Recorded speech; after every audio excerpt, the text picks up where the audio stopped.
Hello. Before we get started, I want to let you know that this podcast is brought to you by Human Restoration Project's fantastic patrons. All of our work, which includes free resources, materials, and this podcast, is available for free due to our Patreon supporters, three of whom are Ray O'Brien, Trevor Christian, and Connie Fletcher. Thank you for your ongoing support. You can learn more about the Human Restoration Project on our website, humanrestorationproject.org, or find us on Twitter, Instagram, or Facebook.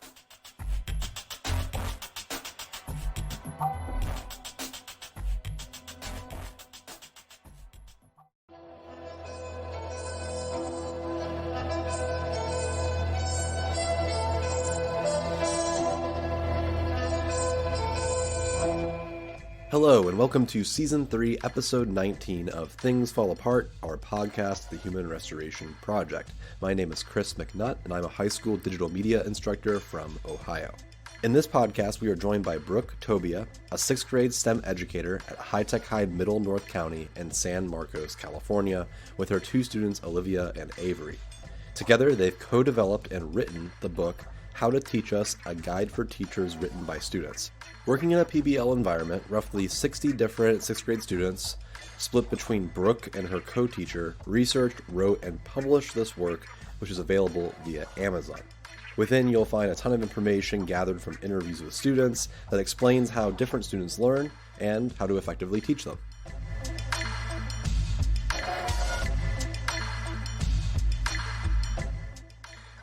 Let's just start off with a really basic question, which is, what was the impetus behind writing this book? Like, where did it come from? Was it a student-driven thing? Was it just an idea out of the blue? Where did it come from? Yeah, so I got the privilege to go to South by Southwest, the conference last year, and was fortunate enough to sit into this meeting where we were talking about if we were not even talking about innovation in education, instead if we just scrapped that and we just talk about reinventing education, what would that look like? And what would it take for change to happen? And it was really clear to me that in order for change to occur, students really have to be behind it.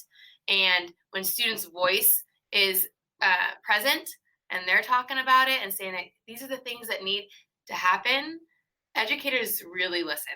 They take the time, they stop, they listen, they hear it. And it's really hard to deny student voice.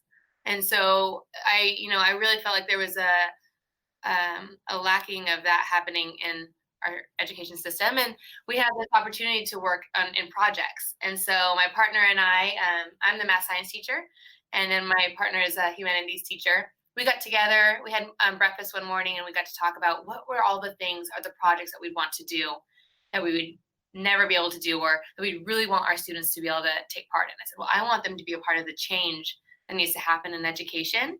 And so that was kind of the thought, like giving them a platform to have a voice on. Of the students that you have with you, Brooke, could you all introduce yourselves really quick on the podcast? My name is Avery, and the student category that I was grouped in for this project was outgoing. Okay, that makes sense. You signed up to come on the podcast. My name is Olivia, and I identified with being an overthinker.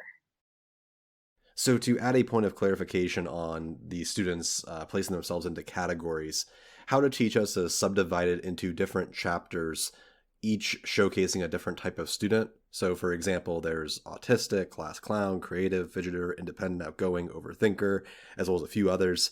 And each section then, each chapter, has that student or that group of students describing what activities they enjoy in school and what activities they don't enjoy in school. We had a discussion in class about how what characteristics they identified themselves with, understanding that it's not just one characteristic that they identify with, but there's many. But if there was one that they were to choose that was the largest that they identified with, which one would it be? And so then students created a list of like 20 different characteristics of how they identify themselves as, and understanding that they represent the student population, and very similar to any school that they would go to, there's students who feel the same way. And so based on that, then they grouped themselves. It's a really cool idea. It's very unique, and I'm interested more about how the process worked. Avery or Olivia, could you talk a little bit about like what you did, what you liked about what you did, really anything about the project that you would like to share? One thing that I really liked and that was uh, really what we did, it really like, how do I say it? Um, it was really like our main point on getting all the data was we like went to other schools and we interviewed them. We were like at middle schools and high schools and we interviewed them and asked them what they would identify with and what like they just rated on these techniques that you would do in class. I know the thing that I definitely really liked from this project was that it's kind of giving us more of a voice in the classroom. And that's not something I know when we first started, like, whoa, this is something that I would not even think of doing last year or something new. And I just remember right at the beginning, Miss Tobia asking us, okay, what do you want the teachers to know? And then that just pushed us off and we just like kept rolling on it. And it was just a really cool project. And that's really interesting to note too, because for those of us that don't have a background with like how high tech high is structured, is sixth grade then the first grade that students are introduced to this project based system? No, we have a K through 12 system here. And so half of our students, did either one of you go to high tech last year though? No. Neither one of these groups went to high tech last year. But so we have it's a 50-50 split of like students who are from high tech and students who are coming from just local community. Gotcha. So then my follow up would be Avery and Olivia, based off what you've learned from this project, now that you're transferring to a school that maybe is a little bit more focused on student voice than some others, why do you think it's important that teachers listen to you? Like, why does it matter in the first place? Well, I just want teachers, well, even just with this project specifically, one thing that really hit home with me is letting teachers know that this is how I learn best and this is how I would how I would be most successful. I mean, because the most, we're the most, or sorry, the best way that you can find out what a person likes or how they would better be treated is through, like, from them. So most teachers just assume, oh, my kid liked this, or oh, when I was a kid, I liked that. But usually, that's not the case. So I just really liked it that I got to tell someone this is what I would like, and maybe you didn't know that, but this is something that would really help me in the classroom. Yeah, and when teachers would recognize those patterns, like you were talking about, that like how worksheets is like a kind of why students don't like it, they can try to choose that, oh yeah, let's kind of steer away from doing worksheets and try to use some other technique to do that. And another thing that I know that a lot of people didn't like was calling on random students. So we've been like trying to, in our classroom, I've noticed that we've been trying to not call on people randomly anymore. Like we know that we're going to be asked questions. So it's not just like, whoa, I'm really nervous. Yeah, it's interesting to note too that I like the fact that this whole process treats you all as individuals. I think sometimes we tend to marginalize or push out people because we see them as younger, and it's like, why would we listen to them? Because I don't want to like make you sound like super young, but you are in sixth grade. It's amazing, really, what all we can do. I mean, there are seniors that do this kind of stuff that maybe don't even have the opportunity in school to do so. So it's just really interesting to have this conversation and just realize that everyone has something that they have to share, and it's usually very well put because you're the ones going through it. Brooke, shifting over to you for a second, when you were going about planning this and making this all come together, and someone listening to this podcast that really likes the idea, they see you publishing this book, like where did you even start? Like what was the starting like idea point to make this all come together? There's a couple of different ways, and when you do a project, I think start with something that you're passionate about and that you would really hope that by the end of the year, what you would want your students to be able to do, And so for us, that was something that we thought was really important. We would want students to make sure that they knew that they had a voice. And before they left sixth grade, we wanted them to feel like they can advocate for themselves. They know how to advocate for themselves within their home life, within their school life, within just politics, and get that going, that conversation going and spreading the word. So that was for us. And so it starts with an idea and a passion. But then also things to think about, like when you're planning a project, and then this one specifically was, what was the end result? Like, what do you want out of it? So sometimes it's a good thing to think about the product and how you would do that. Simultaneously, I think it's really helpful to make sure, I think high quality product-based learning is requires a tie to the community too. What is the authentic audience that you want to present to? Like, who are you helping? And in this case, it was educators. It was like, hey, we have educators all around that need to hear this. And so how can we get that word out there mostly? So this book is a really great way. And we're also super grateful that you're able to share our story here so we can have other people hear it as well. So coming up with an end result, how the students can exhibit their learning, really. And so just making like notes of those things, like who can you connect with in your community to help?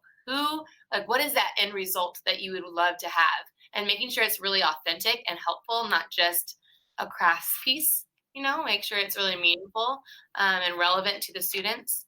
And then backwards planning is like the best way to go, in my opinion, where you just start with that end result and then make sure that you backwards plan, including like constant reflection. Like we talked a lot about how we felt about the process and how we were, and making sure we weren't boxing ourselves in conversation. And this project brought forth a lot of interesting things for sure in our classroom. And then just backwards planning from there and making sure that we have enough time for all of it. Sure. So from a day-to-day standpoint, if I were to walk into the room and students were working on crafting this book, what types of things were students doing? Like there's many days where a lot of things are going on. Yeah. So I think what we started by doing was, the first thing we started doing was crafting our empathy pieces, which you'll find at the beginning of each chapter for each characteristic. And so we got together as a group, like for each characteristic, and we just talked about that question again: what do we want teachers to know about us? So and we got to put a lot of our personality into them, not just like an essay, but it's actually like we're talking to those teachers, like, hey, we're outgoing students, this is what we want to tell you. Mm-hmm. So and when we were creating the book, there was so much stuff going on, not even just the book. Like we also had like a website that kids were doing. And there was like just so much stuff that went into it that it was, now that I look back on it, it didn't seem like a bunch of stuff, but when you were actually doing it, it was a lot. Yeah. I know for me, it was probably my most rewarding experience this year for sure. And huge, it's on the top of my list in my teaching career. My teaching partner and I just stepped back, and there's 60 students in one time in this open space, and we look around, we're just standing back, and everyone is doing something. And we have editors working on the editing of the chapters. We have painters working on our exhibition piece for exhibition. We have people setting up the room for exhibition. There are so many moving pieces all around. And what at first was difficult collaboration, like it was like a squeaky wheel getting them in the beginning of this project to collaborate together, especially certain groups where, for example, our independent group happened to be the largest group, which was really interesting. But at the end of it, students really were able just to like work together and make pieces that they felt really represented them well. And I know another thing that this project definitely gave every like single student in our classroom like a time to shine, whether it was like working on the chapters, like designing your page, or like some people like creating the cover of the book, like that the cover is student created. So like everybody worked on it, like has a bit of them in the book. It's fascinating. I love this whole conversation because this is probably the most authentic representation. I mean, it's really cool. So from like the reflective nature of doing this work, Brooke, do you find yourself then changing how your own practice works, considering that you just spent an entire project gathering what students think. Like there's a meta part of this book that's really interesting, which is like you're teaching students student voice while you're self receiving feedback for your students about student voice. So how has this changed the way that you look at your own classroom and how it works? Yeah, I really, really appreciated those empathy pieces that they wrote and read them several times and listened to them. Um, and so just hearing that and just their perspective on how they see themselves was not how I saw them, to be honest, was like, oh, I didn't think of it that way. And so just recognizing, and it's something that we know, but recognizing like, wow, you just ask them and just give them space to be honest and reflective, like they will tell you. And so for me, that was really telling. Things like Audrey said, simple things like, don't call on them randomly. It frightens them. It really frightens them, and they don't feel like it's the best to their benefit. And so we had a conversation about that, and I said, well, how can I do that? Because I'm trying to like see if you're on task.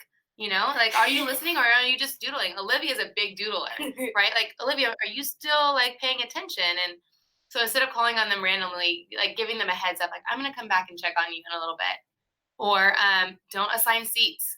I know so many teachers have assigned seats in there, and I go back and forth with that concept, but they really appreciate the autonomy and they want to see if they can make that decision on their own.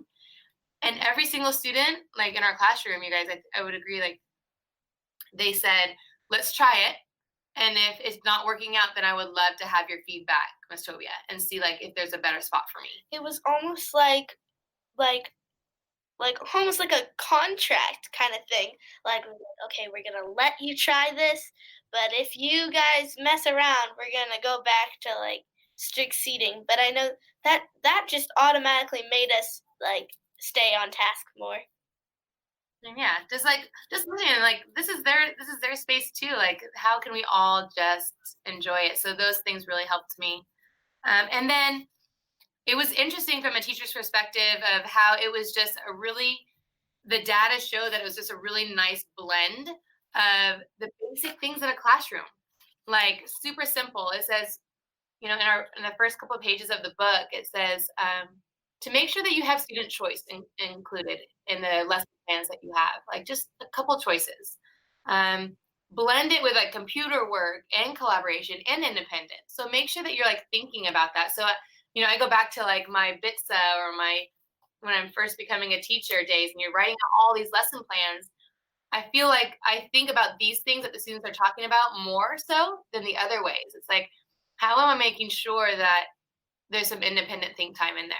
And how am I making sure that there is some collaboration time? And hands down, every student really appreciated it as a 5-star rating on daily agendas. They like to know what to expect for the day. So making sure I keep up with that and it's on task and up to date. And then they all love hands-on learning, which can be PBL, but it doesn't have to be PBL, but they just like having relevance to the things that they're learning. So I take a lot of it in my daily lesson planning for sure.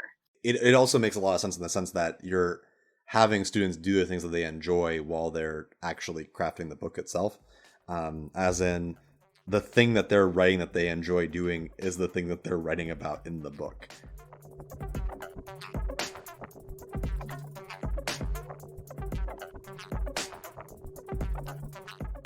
Thank you for listening to the podcast so far. Are you interested in diving deeper into progressive education? If so, Human Restoration Project would love to serve as a platform to amplify your voice.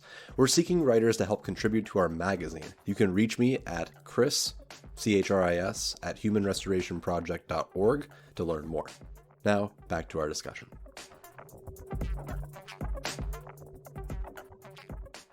Let's sort of not necessarily shift gears, but I'd like to hear more from Avery and Olivia surrounding their findings.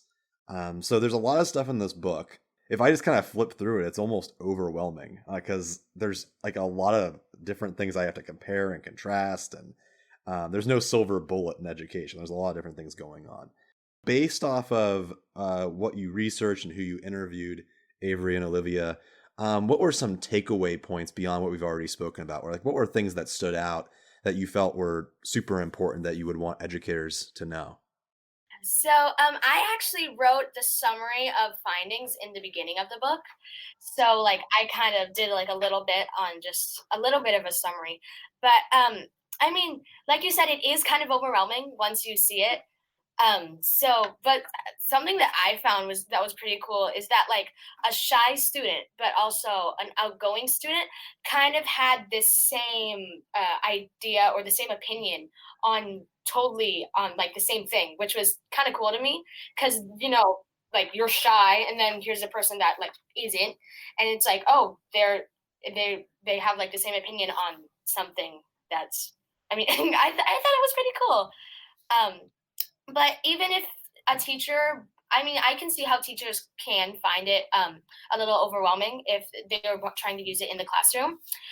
So if they want to, I would just, it would be even cool to ask their students in the beginning of the year or sometime to just ask them, hey, how do you want to learn? How do you want this year to go, and how do you find that you will learn best?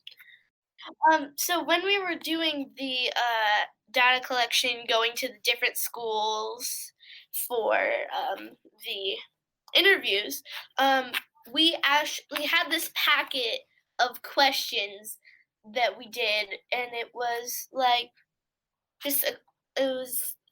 how do you rate as a shy student? How do you rate? Yeah, you ask them what kind of characteristic they were. Then you ask questions for them, but like making sure you put emphasis on as this student.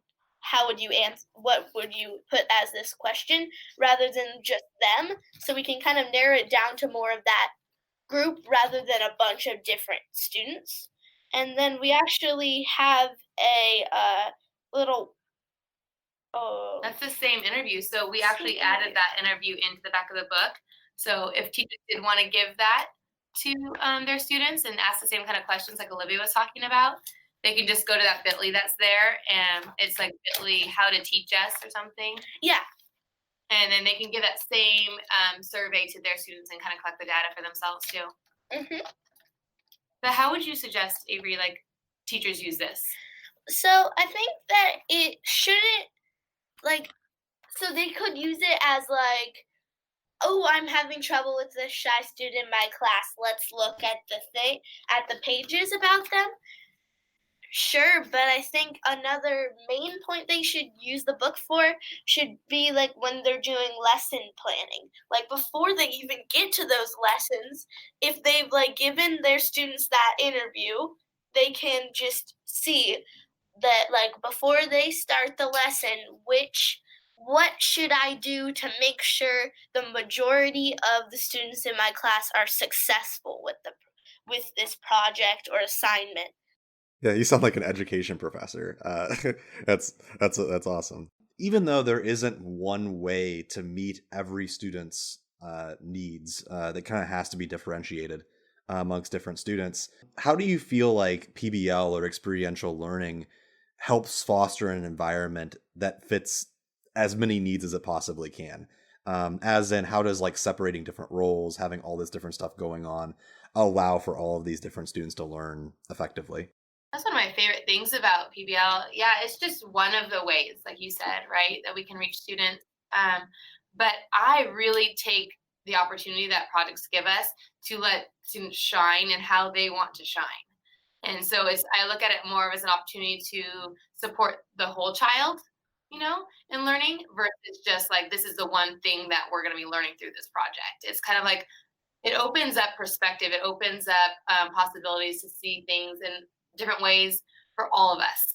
And so it gives, especially if students feel the freedom and the respect and the safety to feel like they can express themselves in a project and there's not necessarily a right or wrong way, it really opens the door for a lot of students to be successful and to shine, their genius, really. It's like, we have a student, specifically Avery was mentioning about, who did the cover of the book, and she's very much into design and digital design. And so what a great way for her she kind of led up the design department for the book and said, okay, this is the direction I think we should go. And she owned it. And it was really wonderful to see her shine in that. I feel like people that are listening to this are probably going to want to know like a lot of like nuts and bolts questions, even though they might not replicate the exact same project. I feel like just kind of knowing how everything is set up with just like simple like data helps a lot. So like, for example, how much time was spent on it, how long are students working on it, what does like the schedule look like for it, how's all that kind of stuff work? So starting off with like planning the project, give yourself like about 2 to 3 hours really, and like dedicated time to plan a project. And that's like, what do we want our essential question to be? What would the end product be? And like get that skeleton, and you can find a lot of that project planning templates everywhere. I know High Tech High has them on their websites too, but they're everywhere. And then from there, this was a 9-week project. And so we launched several times in different ways. So starting off the project, it was a day launch, of going to a school and interviewing and talking about that. And then collecting the data, we did that for about 4 weeks, or maybe even 5. And it seems like a really long time. Yeah. But then once after, it was like, what? We're done? So that would include, we had parent drivers help us out. And so we would go to schools and students would interview. We interviewed about over 700 students for this book in San Diego. And so that would include asking questions from one class, and then those classes leaving, and then another class coming in, and fitting in as many classes as we can in a period of time. When we come back, that's when we would reflect with the students, and then the students would, we should see it. We have huge chart paper all over our classroom. Yeah. And so like the outgoing students would then correlate and like put all their data on this chart paper. So they would organize the papers all together and say, oh, this is the outgoing student, this is the shy student, whatever. And then they would put all their data on this chart paper. And that would be this like living document that would change. And every time we went on a field trip, we'd come back and reflect with that document and add to it. And then from there, the students are in the beginning of teacher interviews, yeah. But we would then from there do some writing and reflecting also in the humanities part. That might be like a day or two. But then once they got their information, students peer edited several times, right? Yeah. Chapters. Several times. Lots of editing and revisions were made. And then we took about, I would say, 2.5 to 3 weeks preparing for our exhibition, which is still going. We had several exhibitions. We had one exhibition that was actually, they gave the professional development for our staff. And then they did one for their parents who came. And then they have one coming up this Saturday at an actual teaching conference, design camp. So they'll be presenting there. It doesn't get more real than that. And I'm sure the field trips are ultra engaging. Just the ability to move around and leave. Like, anytime you leave the building, it's automatically exciting, no matter what you're doing. So sitting downtime. I'm sure that's they're natural sitting down. buy-in. That's There's really a lot of interesting. there's nothing to do. Like I and never then in this project had go ahead. to get students to like work on the stuff that they had to work on. It's just because it was about them, and everyone's working at their own pace. We were always like laughing and stuff, but we still got a lot done. Yeah. Like it was surprising that we had so much fun, but still, we made a book. Yeah. What? And like the point that you made, that I agree that like none of us really stopped and didn't have something to do. I think it was partly because a bunch of us, we were passionate about it. Like we wanted to tell teachers, this is how I learned. This is how like I want to see school. Because you shouldn't like see school as like a burden or something. Like this will help make school more enjoyable for kids. So including me, like we were just passionate about it, and it really helped make out our better product. So that was cool. I think also knowing that you're going to be talking to teachers and presenting to that audience, like this is real. Like your voice matters. And both Guy, my teaching partner, and I would reinforce that idea all the time and say like, this is your chance. Like, what do you want to say? Like, you're giving an opportunity right now, so really make the most of it. Yeah, makes the most of the opportunity. Yeah. You might, like, if you don't go to this school next year, you're never gonna get that chance again. Yeah. This might be a really bad follow-up question, but I have to know. This is something I've always struggled with doing PBL in my own classes and many people that I work with, which is Were there any students that didn't buy in? Like what strategies do you use to ensure that, if there's one or two or three students that are just like, I don't like doing this specific thing, or, it's just difficult for me to manage my time in a PBL environment, stuff like that. Did you run into any challenges that had to be solved? This is weird because I've done a lot of projects and that always happens. Always with me. Like there's always a couple students, right, that I have to figure out another way to reach them. This one, I honestly can't say that there was. There were definitely students who worked at a slower pace. We had a slow worker group, and we have a chapter on that, right? And they were like, Ms. Tobia, what do you expect? But it was more just, I never had a student here. I don't know if you guys heard, like say I didn't care about this, or like they didn't want to work on it. But the only time anyone ever said that was like a joke. Like there were some hard times. Like sometimes, like when we were interviewing the people like who were interviewing, I know one of the interviews I did, like the person that my partner was actually friends with the person when we were doing it here. So we didn't do any actual interviewing that day. And I know one day I was like, I can't do this anymore. I cannot do another interview. We have talked to people all day and I need to stop. That day, that was a really hard yeah, so I think talking about, did you want to say? I was just going to agree with Avery that on the interview part, I definitely at one point was like, just in the beginning, I was like, oh, we're actually interviewing people.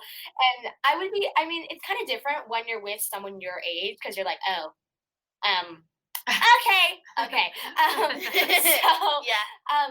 We're middle schoolers. We're socially awkward. So, I was like, I didn't really want to do it. But then, like, just seeing what the outcome would be, it just helped. Yeah, and so I think that perseverance piece, like breaking it up too, helped a little bit. So we would, only have project time maybe twice a week, and get interested in other things too, and then come back to it. Because we would have project time in the second half of the day on periods 4 and 5 for us. And so that was, I think, spacing it out probably helped a little bit there. And then also, if we saw a student who was moving like really quick, and wanted some other work and was ready for some more stuff, we'd like, there's so much to do, and just really making sure that this is 100% the students' work and not something that we thought how it should be. And so, the layout, like every single thing in here was the students, so they had a lot of work to do. So I have one more nuts and bolts style question, and then I'll just kind of hear anything else that you would like to share. And that would be, logistically, how did you actually design and publish the book?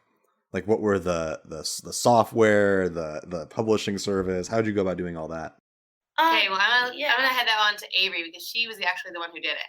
Oh, cool. So we used the Amazon publishing service, Kindle Direct Publishing, and it was such like an easy format, and it was just like all you had to do was like I had to like convert a couple of the files of stuff. Like we had to use a certain software to create the cover in order to have it be able to upload it to the page. And then so we had one running document, right? One giant document like on Google that was just people were always continually adding to it. Mm-hmm. So it was like the glitchiest document in the whole entire world. There's 60 students, more than that, working on it. And then saved that as a PDF. Yeah. Right? And then the cover was done by Canva. Yeah, on the service Canva, which is just a lot of like just digital arts. I know a lot of students in our class love just playing around with it. Like we do everything on Canva pretty much. Thank you again for listening to Things Fall Apart from the Human Restoration Project. I hope this conversation leaves you inspired and ready to push the progressive envelope of education. You can learn more about progressive education, support our cause, and stay tuned to this podcast and other updates on our website at humanrestorationproject.org.